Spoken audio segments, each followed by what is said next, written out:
Today's episode of The Bomb Squad, we find out that the biggest monsters isn't the creatures that live under your house, it's the landlords. The movie we're talking about today is People Under the Stairs. Josh, explain to us the plot of People Under the Stairs. So, this boy is gonna rob a house with his uncle. He's gonna rob a house with Ving Rhames, but it goes wrong. It turns out the house is a crazy trap house filled with kidnapped people, deadly traps, and two psychotic, a man and a woman, and he has to figure out a way to get out of this house. That's the basic plot. It was released in 1991. It was directed and written by Wes Craven. It was a surprise hit. Like, when you think of Wes Craven, you think of, like, obviously Freddy and obviously Scream. But nobody ever thinks about People Under the Stairs, even though it's like one of his best movies. It's kind of obvious, and it's funny because when I first saw half of it 10 years ago, I didn't pick up on how obvious it is, but it's obvious, like, oh, this is about evil landlords ruining, like, black communities, you know? Yeah. But it works. Yeah, like, I always knew that there was social commentary in this movie, but I didn't realize how much of the movie is social commentary. And they got their fingers in the real estate. Started making a lot of money taking over people's homes. The more money they got, the greedier they got. So it stars this little boy, and yeah, his name's Poindexter, but everyone calls him Fool. And, like, he finds out that his mom's sick, and they're about to get evicted. And so he hooks up with his sister's boyfriend. They're about to get evicted in a way that's, like, it's almost funny because it's like a parody of capitalism, but that's, like, how bad it has gotten. Well, don't the landlord know that Mama's sick or Ruby got babies? Yeah, sure, he knows. He don't care. Yeah, it's not a satire of capitalism. Yeah. It's an example of it. But yeah, so, like, yeah, they decide to rob the landlords, and Ving Rhames gets Fool to help so that they can pay for the mom's surgery and for the rent.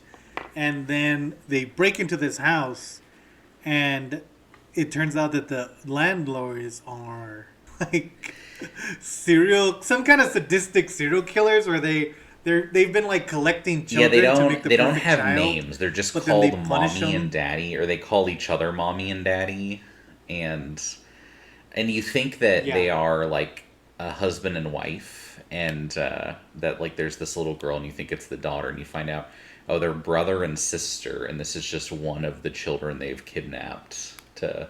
And we can get into it, but I do want to say that it is kind of funny because if any of our longtime podcast listeners, especially podcasts, because I usually cut this out of YouTube, we always shit talk Yeah. landlords, like, all the time. So this was the perfect movie because the landlords are literally evil. And again, this movie spells out what it's about pretty blatantly, but near the end, he's speaking to his grandfather who, like, kind of knows the situation. He's like, oh yeah, they started out normal. They started getting into real estate, and the more money they made, the greedier they were. And the greedier they were, the crazier they were. And then it made them sadistic. It's like, oh, he's describing, like, rich people as a whole right now, you know? It's a satire, and it has a lot of political commentary. But my first question, and we've talked about how blatant it is, like, it's pretty in your face. And I think the reason, because normally I'm like, is that good to have it so blatant? But I think this is a movie that's perfect if you have a kid who's like 11 or 12 years old, and you kind of want to get them into horror films, or, like, it's a good kids horror film because it's only PG-13, I think. Yeah, it's not. It's like there's a lot of, like, gross things, but the violence isn't. It's not like Saw style. It's more like, oh, it implies worse than it shows for the most part. Yeah, and it's rated R, but it's rated R for, like, a couple of gore things, but, like, there's not even any curses because it stars, like, Fool is what? There's He's, like, some curses. Well, I don't know if they 11, actually say, you know? like Ving Rhames' character Leroy. Let me just get my favorite quote from Leroy that I wrote down. Originally, it's Leroy, Spencer It's is full, the and there's white another guy guy helping who him. is like a seedy criminal who helped. He has like a literal Spencer's- skull ring on his hand, which is what gets him into trouble. Yeah. But Which again, this is a kids movie. So Spencer goes into the house and he's been in there for like 20 minutes, and Fool thinks he's been killed, and Leroy thinks he's like robbing the house and he's gonna keep all the good things for himself. And he says something about like maybe he's just making sure it's really safe, and then Ving Rhames goes, Maybe the president is gonna make me Secretary of Pussy. that is a good line. I was like, what is that line? So they break into the house after Spencer's been missing. And they break into the house because Ving Rhames is convinced that Spencer's making a run for it on his own. And so they get trapped in there because the house is full of traps and stuff. And then they're trying to like sneak around as the mom and the dad come back. And eventually they catch him and they like shoot Ving Rhames. But Ving Rhames, like the whole time, he's been kind of shown as this kind of like an asshole. Like he's cocky and he's kind of out for it for himself. But I really like that when he's dying, he like yells at the kid. He's like, "Run, fool!" To the point where they like the mom and the dad think that they're calling him a fool. Hear what he called me. He called you a fool. He's a fool. But like, Yeah. the fact that he saves his last breath to try to save the little kid. Yeah, Ving Rhames is only on screen for what, like 20 minutes, but he has enough characterization to be like that. Like he's even able to be redeemed by the end of it. He plays a really good role, and I really liked him in this I movie. agree. It's he does good. There's a pretty good scene, and you were saying how this is kind of like a kids horror movie. Just before they get caught, where the mommy and daddy know that someone's in the house, so they let the dog in. It's like a Rottweiler, and it gets Ving Rhames, and they find out that the doorknob to the front door is electrocuted, so they can't get out that way. But to get the dog off of Ving Rhames, they grab hands and they grab the doorknob, so the electricity goes through them to shock the dog. I'm like, that's such a Looney Tunes like solution to this problem that It happens a couple of times. Like later on, Fool's trying to get out, and he's like running, or he's like on the roof, and he's like, there's nowhere to go, and there's like a fountain at the bottom, and he's like, I'm just gonna jump in that fountain, and then he does, and the fountain is like a lake, and it's like, okay, nobody has a fountain that deep in the middle. yeah. But like, and that's why I think it's perfect for kids, because I mean, it does have horror elements. Like this family is keeping people under the stairs, hence the title, and they're like in the basement, and they kind of look like white zombies. Like their flesh has all been like translucent because they've been under there so long, and they're technically monsters. But like, there's never anything I say that would be outright scary for like a kid who's like 12 and trying to get into horror. I mean, he'd probably be a little freaked out, but nothing where like if you show a kid, like my dad showed us Texas Chainsaw Massacre when we were like 11, and then we were traumatized. It seems like a bad choice. Yeah, now I make horror movies for a living. It's like scary, but not that scary. Like you're following a kid that they can relate to, and he's like a little badass, And he's like a cool kid, and they also kind of do it in a way where he's figuring it out as you're figuring it out, and then shortly after Ving Rhames dies, he meets Alice, who's their like fake daughter, who has just been completely like traumatized by being raised by these people, and she kind of explains like the whole setup. Mommy and Daddy looked a long time to find the perfect boy child, but each one they found turned out bad. Some saw things they weren't supposed to. Others heard too much, others talked back. Daddy cut out the bad parts and put the boys in the cellar. And then they have Roach, who's like another one, but he's escaped, and he's like living in the walls, and they can't seem to find him, and they can't seem to kill him. Like Roach tried to call out, and so they cut off his tongue. They take the see no evil, hear no evil, do no evil, like very literally. So I will say too, that guy, the actor for Roach, Sean Whalen, who you won't recognize the name, but you'll be like, oh yeah, that guy who's been in every TV show for 20 years.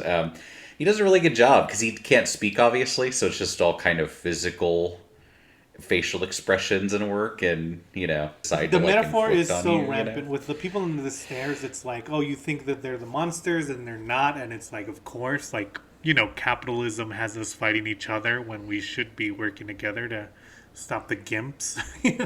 The first time he escapes the house and he gets away and he takes these coins back to his apartment and to his grandfather, and basically the grandfather's like, oh yeah, this is like amazing, this will pay for your rent for the next 10 years and your mother's operation and everything. The grandfather knows, and like the fool finds out, is like, oh no, everyone knows that there are insane murders in that house, but the police just ignored it. Like all the black people like know to avoid that house.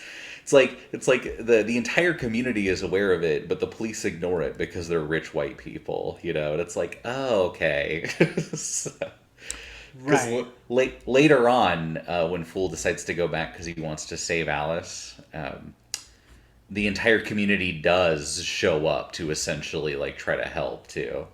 Yeah, like the sister shows up at the door because she knows the fool's in there, and she's like trying to get she's trying to get them to, like, I guess admit that they're like ripping everyone off. Yeah, she kind of plays it like the way, like, I'm starting a petition to show that you are like gentrifying this, and it's kind of in a way where she's just doing, it's true, but she's doing it as a distraction. Right. Yeah. To, which goes to let Fool escape. Yeah. Which it's like, hey, progressives, petitions don't work. Yeah. I don't know if that was the point of that scene. And then she's Right. ripped apart by the people under the stairs. It's like not only solidarity, but through revolution. We're gonna get banned for like. This is gonna be. We're gonna turn this into a hard leftist podcast. I know. I'm trying not to, guys. Well, and they even do this scene in the middle before you realize Fool has snuck back into the house, where he has called the police, and the whole time the police are just remarking on like how nice and expensive all the furniture is. Nice furniture. I really love that scene, especially how the mom and the dad act, where like the dad has a head wound. And he's like, he has a hat on, and it's not even on his head. It's like on the top of his head, and every once in a while he'll take it off, wipe blood off, and then put it back on. And the mom like is giving him cookies and candy, and like she'll turn the corner, her face will just shut off. And like, this movie, like, not even just them, but this movie wouldn't work without the amazing cast that they have. And it's a lot of relative unknown people. And the kid is played by Brandon Quinton Adams. He does like such a good job as like a little kid. Like you 100% believe him every time he's talking. And I also think that this kid would be a really good Bart Simpson, because he kind of has that like that kind of confidence about him where he's sarcastic. Yeah, like the rebelliousness. Roach? I'm Poindexter. Everybody calls me Fool. You sure got the names, huh?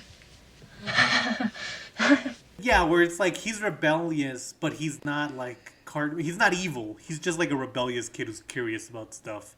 And like the whole time I was watching this, I was like, oh man, this like kid reminds me so much of Bart Simpson. But yeah, I think the cast is amazing in this movie. Everyone does such a good job. Even AJ Langer, who plays Alice, like her eyes and her expressions are so good that they kind of like, she didn't even really need to talk. Like so many of these characters didn't have to talk, and you just kind of get what their whole deal is through their wardrobe. Yeah, she has through that their kind of acting. like that exhausted kind of look to her of just like she's just trying to do her best, like living this life, you know? Right.